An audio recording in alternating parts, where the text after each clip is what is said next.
Welcome back, everybody, to another episode of Build to Scale. And I have a good friend here, Bryan Burkholder, and love having Bryan on because we have seen our fractional CFO practice quite a bit in regards to system upgrades or system implementations, especially on the finance accounting side, that have gone completely wrong. I mean, terribly wrong. I mean, I have been a therapist to office managers at 9 p.m. crying and telling me they're about to quit their job after 20 years of knowing all the company secrets, and they are about to quit their job terribly wrong. And Bryan's team makes sure that that doesn't happen. They prevent that and actually help you have really great success from systems implementation, which really every company needs to be thinking about as they grow and scale, that just using QuickBooks Online or using some of these other basic systems, yeah, it got you to where you are, but to continue to grow, we all know that we're going to be needing to make necessary upgrades, be thinking about our technology. So super appreciative that we have you on, Bryan, to talk about what it takes to have appropriate and successful system implementations. Thank you, man. Well, thanks for having me, Mason. I'm really glad to be on your podcast today, man. So tell us a little bit about our audience, about you personally, and a little bit about you professionally. I was a pastor for 20 years. I don't shy away from it and had some great experiences. But in my 30s, I realized, gosh, I love to build things. I love to make things better and change systems and set up the new. And then I get bored. So I probably am better suited as a consultant rather than a long-term pastor, manager person. In 2021, had the opportunity, just the doors miraculously opened for our first ERP implementation in Western Ohio, soup to nuts, and we've been doing it ever since. So it's been a really fun ride, and it's been fun to grow Cadence along those lines. So yeah, I mean, intro for the audience. Bryan helps a lot of companies navigate those ERP implementations, and um, Bryan and I know this. The audience may not be familiar with this unless they've gone through a systems implementation or upgrade before, and now they are much wiser on the back end of it. But realizing, man, a lot of these technology companies, Bryan, whether it's an ERP tool or other apps, tools, systems, etc., they all tout the idea that they can support you through implementation, that this is going to be easy, that they have a flawless team that'll take you from, start to finish, and it'll just be easy. And then you and I know the horror stories. I introed with one. I can share so many details of this. Why is that a wrong assumption that that product's implementation team is sufficient enough and that the company's not going to have other considerations to help this be successful? What's wrong about that? So number one, um, I think implementation teams from SaaS companies are awesome. So I think they're great people and they really want to help their customers, but they're great at this. They're great at getting their software ready for the client, ready for the customer. That's what they're awesome. They'll come and ask you a bunch of questions. How do you want this set up? How do you want that set up? They'll sell you on a customization because you guys have some unique processes. And and then they go, cool, we did all the setup for you. We trained you on how to push all the buttons. You're set. And that is not how change management works. You also have to build the other side of the bridge. You also have to build getting you ready for the software, getting your teams and your individuals, every part of your organization. When you're talking implementing something like Procore, I know that's kind of industry standard, but it might be a bad word to some of you on in the audience It's an today. expensive word. It's a very Yes, expensive word. it's a very expensive word. Uh, but their implementation teams are going to get everything set up for you. But if you don't have some real heart-to-heart conversations and how your processes are actually going to shift, your work is actually going to change tremendously with new technology. The building metaphor that I use is one: if you're a roofer and you're used to just using hammer and nails, and you're awesome at it. You can knock out shingles all day. And then your boss comes and says, by the way, we've got these newfangled things called nail guns, and everybody has to learn how to use it.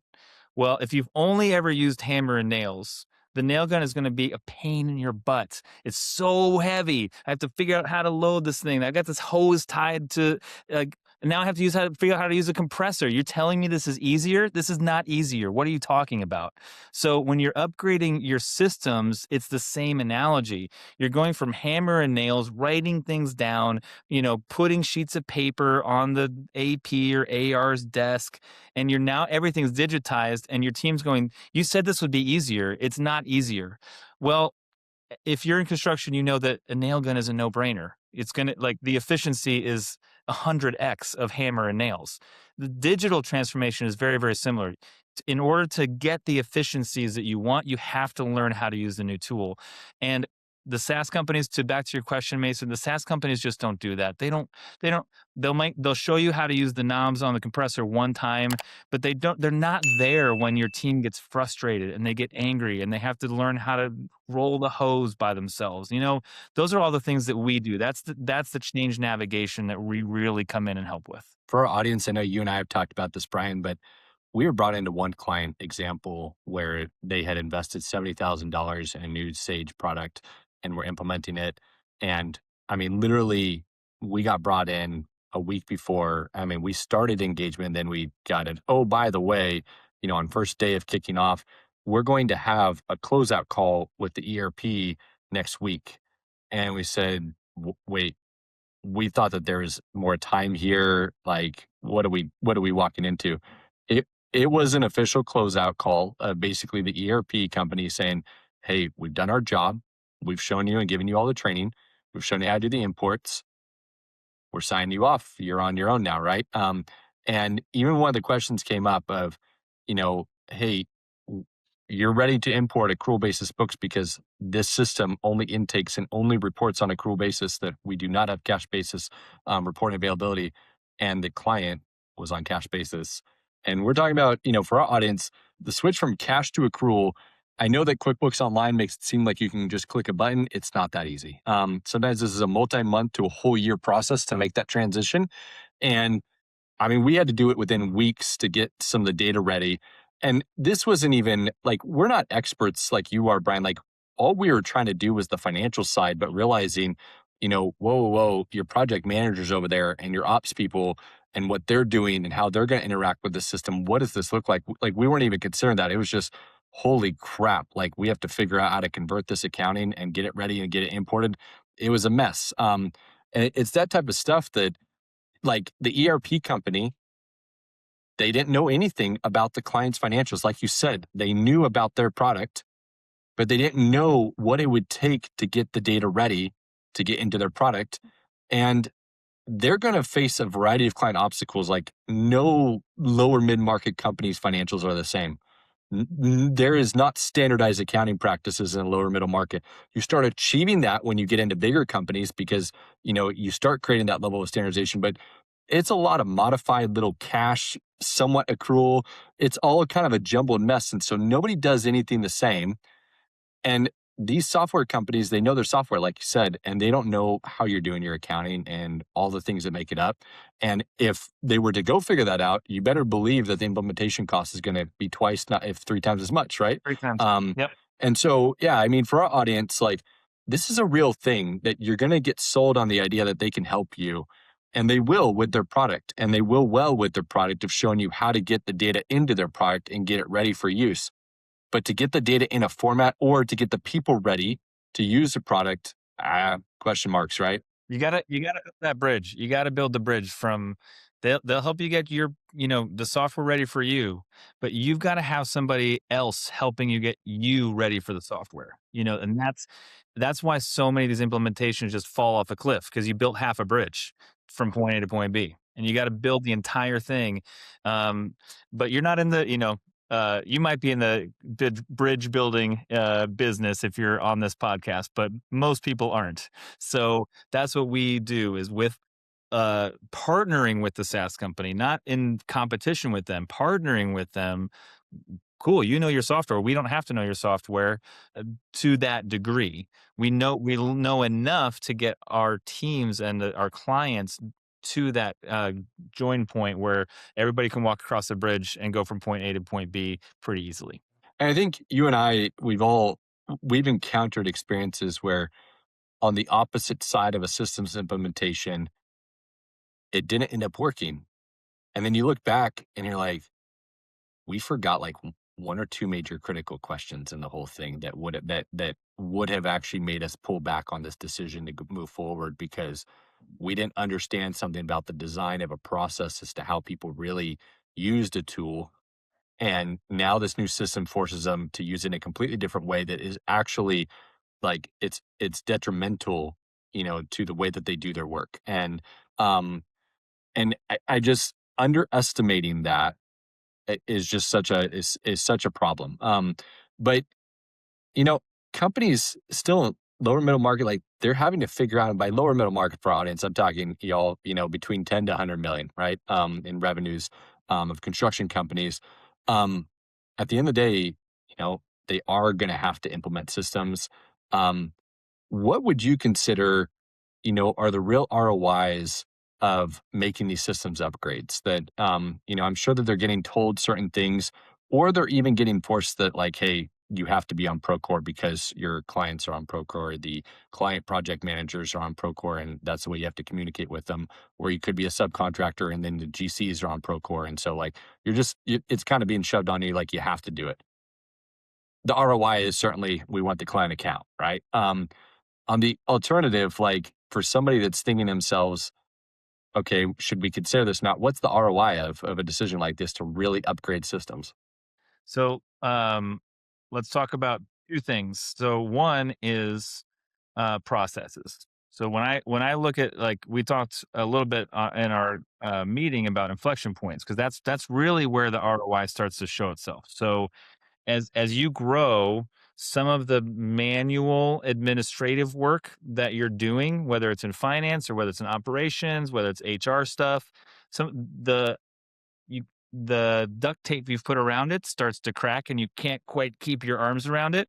So you have two choices. You can either continue the same process with the same tech stack that you have today, but you're going to have to blow up your FTE count. You're going to have to put a layer of management in there. You're going to have to hire 3, 4 more people. So the exercise I take people through for the ROI is, what would it look like to be 2x, 3x, even 5x the size that you are today in revenue? How would that affect your every process in your business, and where would you get broken? And technology, whether it's an ERP, a CRM, or AI, agentic AI tool, allows you the opportunity to scale up without having to blow up your FTE. Now you have to hire another HR person, by the way, because at 5x, so you can reroute your processes and gain efficiencies of scale. And good technology implementation will help you do that.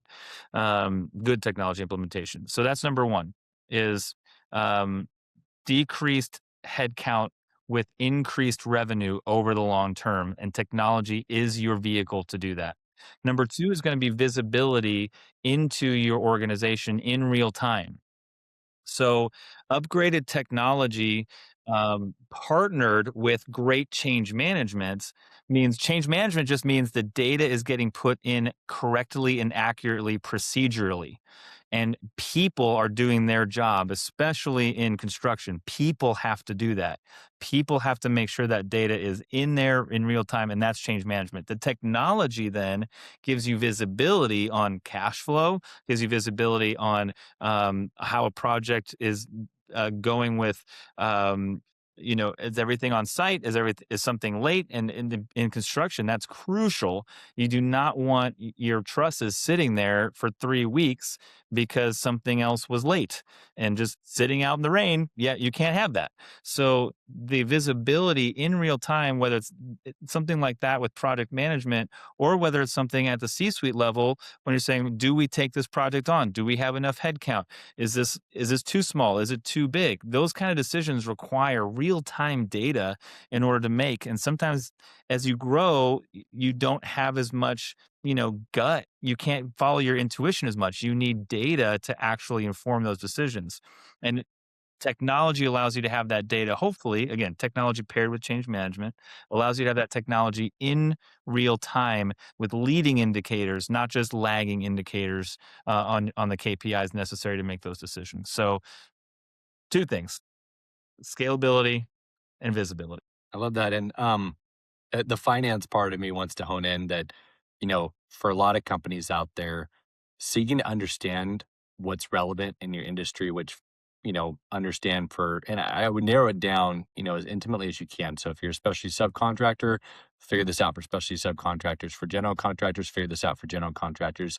It can certainly look different too, because like general contractors, you can self-perform some of your work or you can sub out everything. So this might look different, right? For GCs that sub out everything, this metric is going to look a lot higher. But generally, a relevant company metric is revenue per full-time equivalent. You want to maximize that number as much as possible. Years ago, that number sat around 200,000, give or take. For a lot of businesses, again, it's a little bit nuanced for the construction space, especially how much you're subbing out and how much you're contracting out, because I've certainly seen, some businesses as high as 23 million in revenue with just a few employees because they subbed everything and they just were really great at their project management. So they were maximizing, but their margins were also low as well, too, right? And so there's no one metric that is the ultimate standard bearer, but generally companies should be looking at revenue per full-time equivalent. And if that's decreasing over time because you're getting less efficient and you're having to hire more people to do a lot of manual inputs, et cetera, something's wrong. There's got to be a technology out there to help with it. And so I love the fact that you emphasize that you are supposed to maximize revenue per head, and you want to be technology is supposed to help you scale that over time, and that actually grows over time. And yeah, the data component, right? That for a lot of lower middle market companies, you're going to need these tools because you grew the business by having a pulse on the business. Like you grew the business by being pretty close to the front line to where you didn't need a bunch of data to tell you what was going on in your business because you kind of already knew it in your gut. Like you knew that, that big project, that thing's behind. Like you knew it because you would drive to the job site and you'd go check in with your superintendent and you knew it. As you grow, you don't have the time to do that. And, granted, you may have a great middle management team, but you are going to need data to tell you how your company is operating because you will not have that pulse you used to have. You have to get comfortable with not having that pulse. So that's another thing, right? But you will ultimately, as you grow, you will need the data because you will not have that pulse. You will not have the visibility into what's happening in the day to day on the front line anymore. And yet that's the most important part of your business. And so data is, critical, and all the right technology is critical. What would you say, Bryan, that help me answer this question real quick. What chicken before the egg? What comes first? Fix broken accounting before getting into an ERP system or new ERP system, or get an ERP system to fix broken accounting? Ooh, that's going to be a good one. I'm going to say it depends. there's the, the there I the learned that in favorite my MBA consultant program that answer. that is the answer to everything in MBA programs right there. Yes, it depends. So here's what I'd say. I've got a client sitting in my CRM right now. I'm waiting on, and they when I met with them to discovery, they're like, we definitely need some help implementing a new software. They're 25 million. The business owner is still doing 90% of the work on their construction side of their business. I was like, man, you should not be doing anything. You should have a CEO at this point doing all that for you. You should be sitting on the beach or by your pool right now, just checking the finances. That's what you should be doing. So point being that they said, we have no idea how much money we have. We know what our top line is, but we know we're paying ourselves, but everything in between, we have no idea. So we don't even know if we can afford a software or afford you without taking out a huge loan. So they said, let's get our finances straight first and clean up our QuickBooks because they're still on QuickBooks. Let's get it cleaned up, and we'll feel much more comfortable understanding the risk that we're about to take and the investment we're about to make. Now, on the other side of the scenario, um, I've gone into companies, and they think their finances are awesome. Okay, they think they're great, and cool. If you think your finances are awesome, that's great. Let's go for this new ERP. Let's go for this new digital transformation, and then we'll bring in Brady CFO when we uncover some of the skeletons in the closet, or all the dust swept under the rug, if you will. Which always comes out, and we'll still be, helping you with the implementation, but we want to get it fixed before you go live. So the ERP becomes an amazing impetus, not just to piecemeal fixing things together, but to go, okay, we can fix these things in our finance, we can fix these in our operations, these things in shipping, these things in procurement, and these things in project management. We can fix all of this as we go live, and again, blow the lid off our potential for revenue. That's really the end goal, right? So I think it depends, if that makes sense. um we've uncovered a lot of issues in revenue, and just tax stuff, and oh my goodness, all the things, as you do in ERP. So if I would say, if you feel like your finances are pretty well under control and you're just not sure what's hidden in the closet, I'd say go for the digital transformation first and allow the new system to actually drive great reporting post go live. If you have no visibility and you're going, we have no idea what our direct labor margins are, we have no idea how much we're paying for our cost of goods sold, like everything just feels like it's just knee jerk all the time, I would say get the CFO first. No, I appreciate that. And I mean, at least in my mind, I think it's like once you've tapped out your current system, right? That it's like, yeah, we have no idea which products we're actually making money on anymore because like QuickBooks Online doesn't get to that level of complexity for us. And so um, we're selling, but we don't know if we're selling the right things and what it takes to deliver it.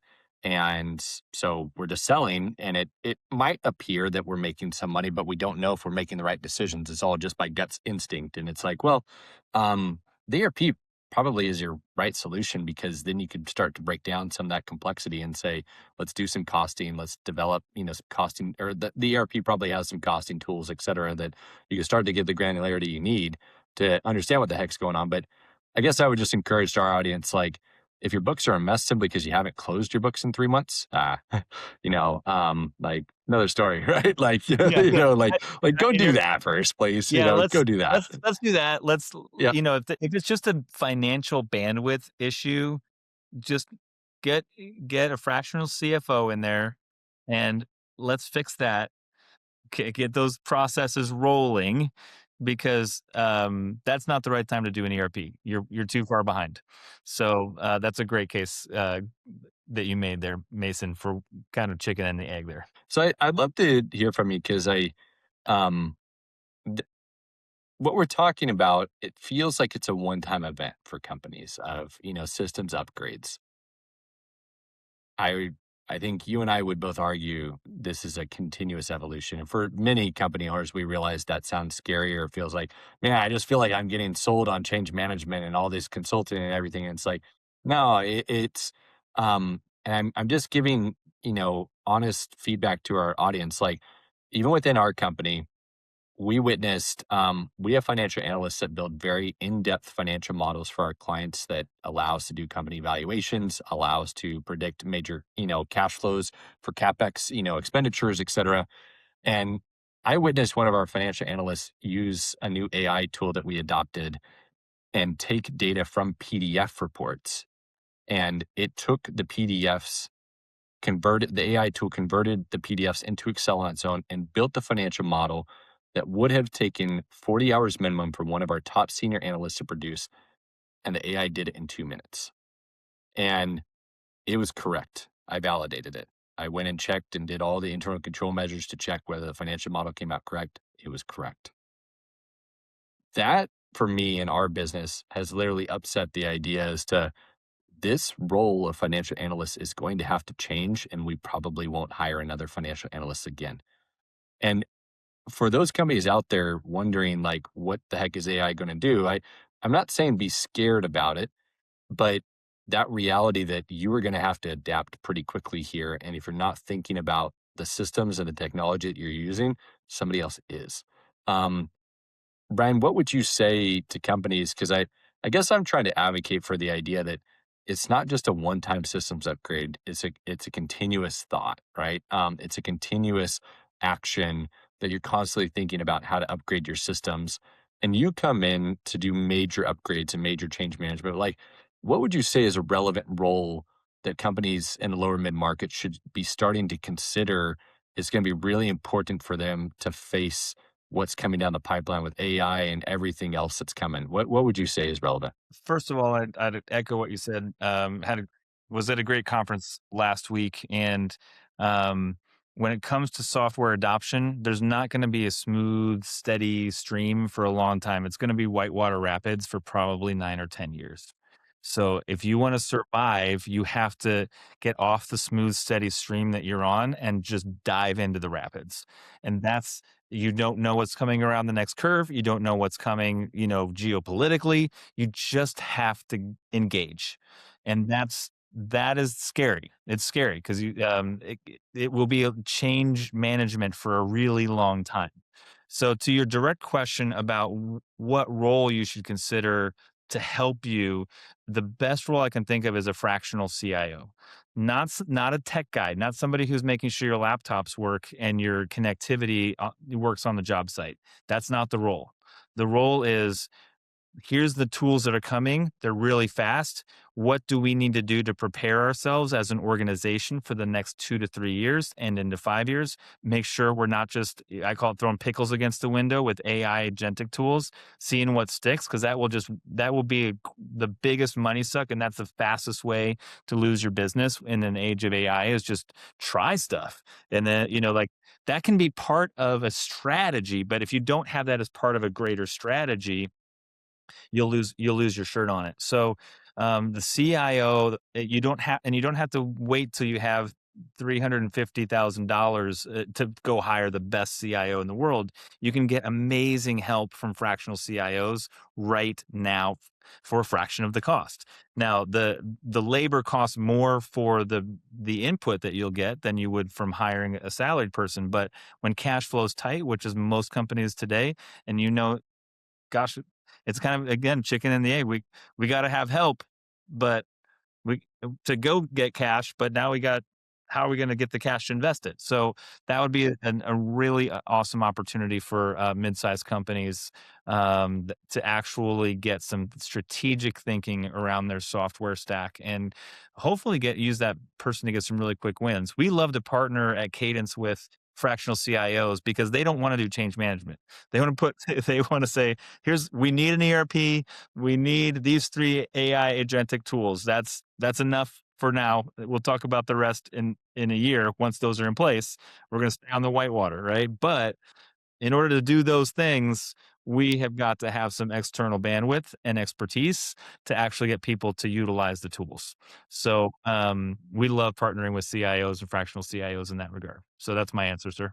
I like what you talked about there because I think for a lot of business owners, growing, scaling up, they're looking at maybe 100 million mark as one of their goals. But I think you just brought up a really good point is that people are going to be really good at certain things. And I think too often with consideration for these technology initiatives and systems initiatives, it's just going to be point blank.